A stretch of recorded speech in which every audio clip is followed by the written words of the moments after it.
Hey, what's up guys? It's Marf and welcome back to another video. Today I have early beta gameplay of CarX Street for you today. Now this was quite funny because I was planning on making a video about the trailer that was just released for this game, as well as doing some screenshots about some of the leaked gameplay, but then I noticed that someone said it was available on the Russian iOS App Store, so I sort of wiggled my way into that and managed to download it. So I actually do have access to the game. I'm currently going through some of the early progression. So today I wanted to give you sort of an overview of what it's like, obviously show you what the game looks like, and just I wanted to mention a couple of things before I get into that. Firstly, as you can see, the game is in all Russian. There was no option that I could find to change the language. So for things that I didn't understand through just, the intuitive UI, I actually just used Google Translate through Google Lens to try and find out. Some of the translation was pretty rough, so I'm not going to obviously criticize that too much,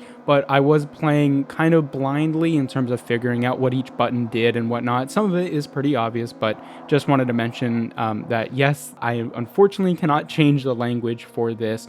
And obviously this is in very early beta. It's only released in one country right now, and it's not even available on Google Play or on Android. As far as I can tell, it's only on the iOS App Store. And if you look at the Steam page, because yes, this game is coming to PC, you'll notice that it says the planned release date is September 8th. So we still have quite a few months before this game comes out. So I would say that this is definitely an early beta. So I'm hoping that the gameplay in this video won't represent the final quality, but this should give us a pretty good idea, at least of how it feels to play and the general look and feel of the game itself. And just a couple other notes, I am running this on my iPhone 12 Pro Max, and I enabled the highest graphics settings, but I also enabled the dynamic graphics settings, which would change the resolution and graphics quality of the game to hopefully get better performance. So you'll see in this video that sometimes it actually drops a lot of frames,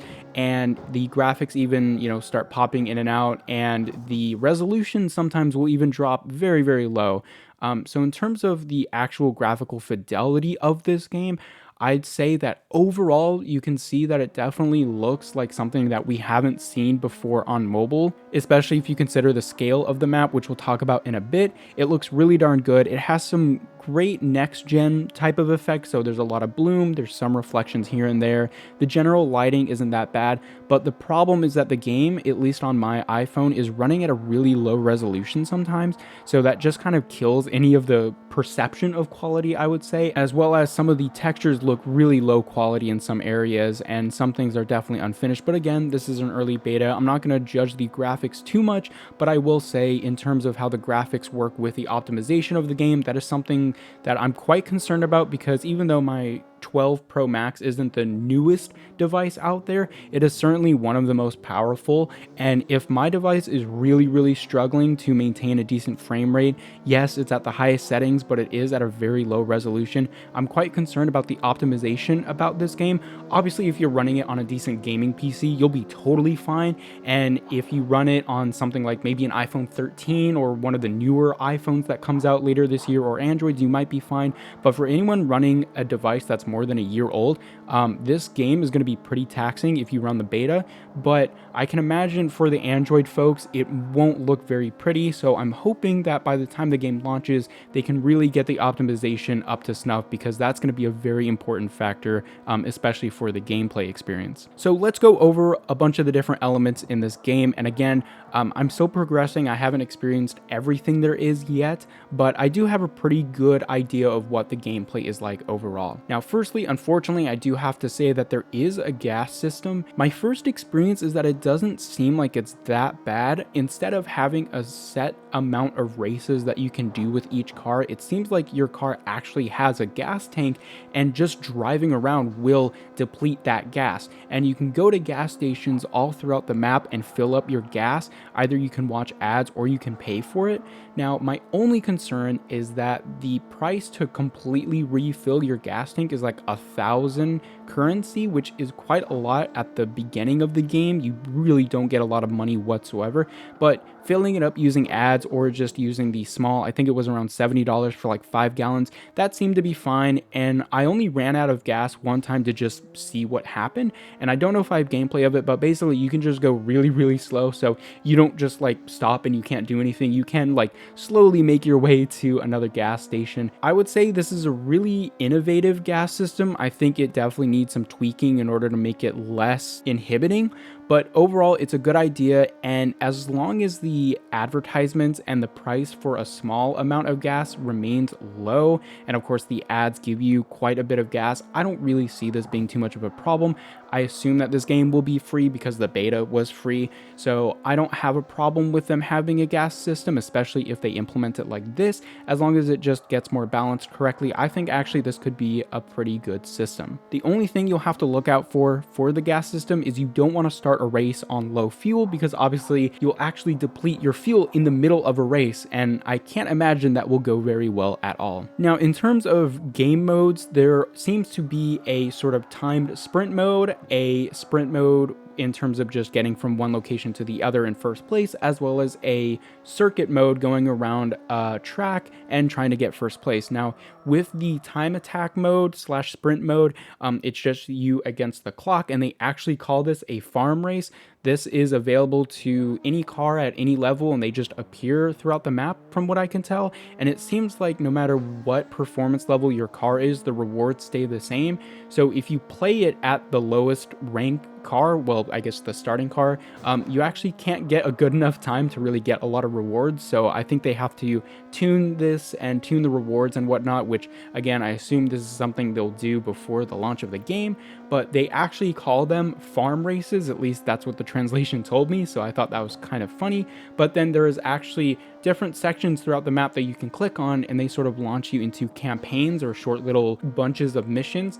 And I'm going through one now which has around 11 races, and that's how I found some of the races with actual AI in them. So I was quite confused because the farm races that I played had no AI in them, but then once I unlocked this sort of campaign, I got to see that they're actually quite tough. Even if I'm meeting the performance requirement, they actually keep up with me and surpass me quite a lot. So I think maybe the AI might need some tuning, but overall it's at least nice that they're not just absolute garbage. So while talking about the AI, one of the reasons why it's hard to compete with the AI sometimes is because of the Nitro system. I don't think it's really good at the moment. The Nitro system is actually continuous, kind of like the gas system. So no matter where you are in the game, you'll have that same amount of nitro. So for example, if I run out of nitro in the open world and I start a race, I will start that race with no nitro.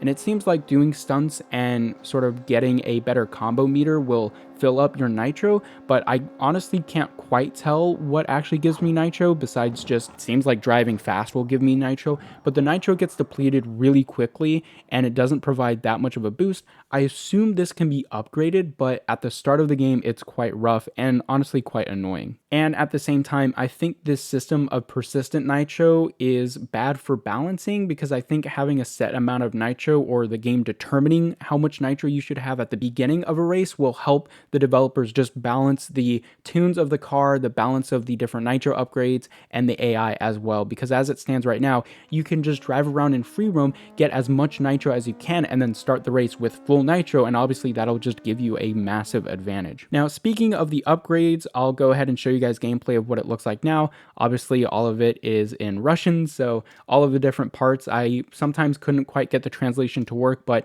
it seems like there's everything from engine swaps to tire upgrades, and all the different components you'd expect of a car to be able to get upgrades. You can, and it ranges from very, very cheap sports parts to all the way extreme ultimate parts and whatnot.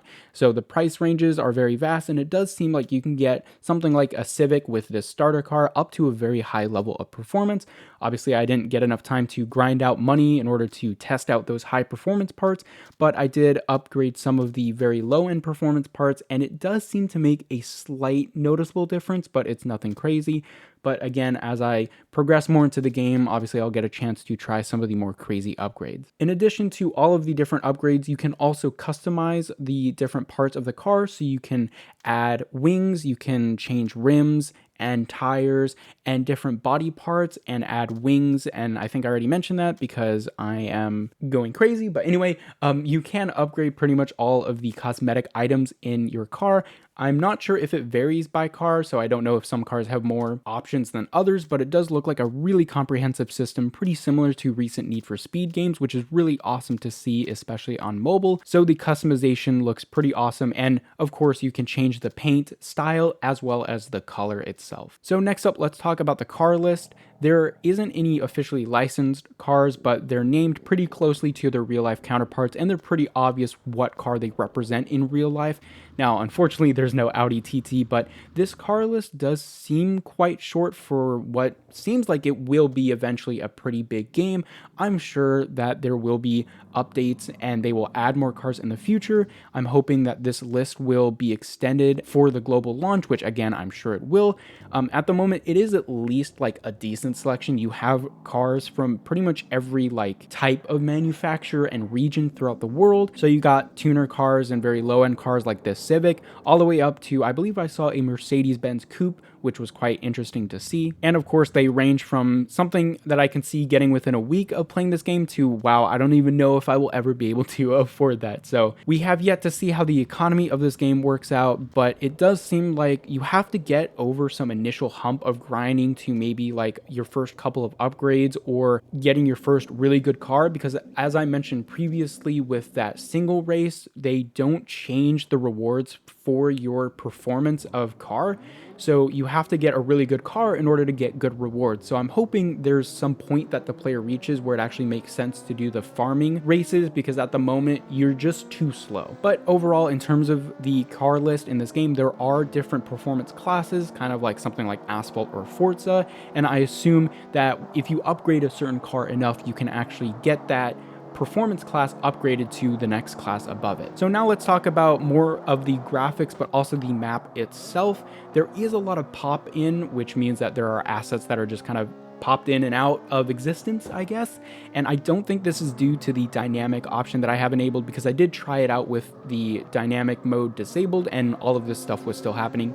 That is the biggest concern I have with the graphics in this game, because things popping in and out just makes it feel really, really unrealistic. But I'm sure something like that will be ironed out before launch, or at least somewhere close to launch. Now, in terms of the map itself, when you pause the game, you can actually zoom in and out, which is really interesting. And from just moving around, it feels like the map is small, but then you actually start playing the game, and of course I'm in a pretty slow car, but even going at like 100 miles an hour or so, driving through the highways, it really feels really big.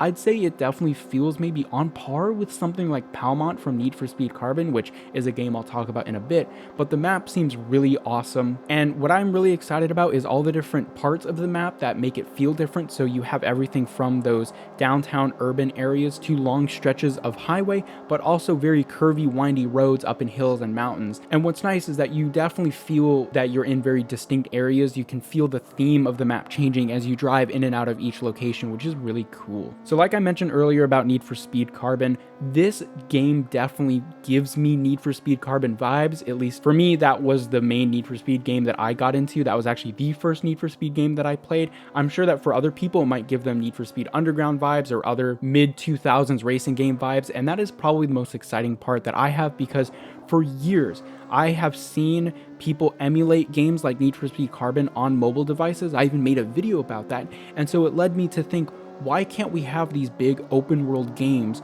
on mobile? Because even if we can emulate it, that means we should be able to run it natively. And finally, we are getting that opportunity, which is awesome. So overall, I think especially at nighttime, this game looks absolutely stunning. And I didn't mention it before, but there is a day-night cycle. It goes by pretty quickly, but you can actually experience the shift from day to night and night to day while racing throughout the world, which is really awesome to experience. And like I said, I think this game looks better at nighttime, and when the bloom lighting comes into effect, I think this game really does look like something we haven't seen before on mobile. Now, I do have to say, when everything does line up, it doesn't look quite as good as something like Asphalt 9, but that makes sense, not only because it's open world, but I can't imagine the game team is as big as something like a Gameloft dev team, so it makes sense. And like I said earlier, this is very early beta. It looks like early beta, it feels like early beta, so I expect things to improve, but I wouldn't get your hopes up for something as big as something like a a new Need for Speed game or new Asphalt game,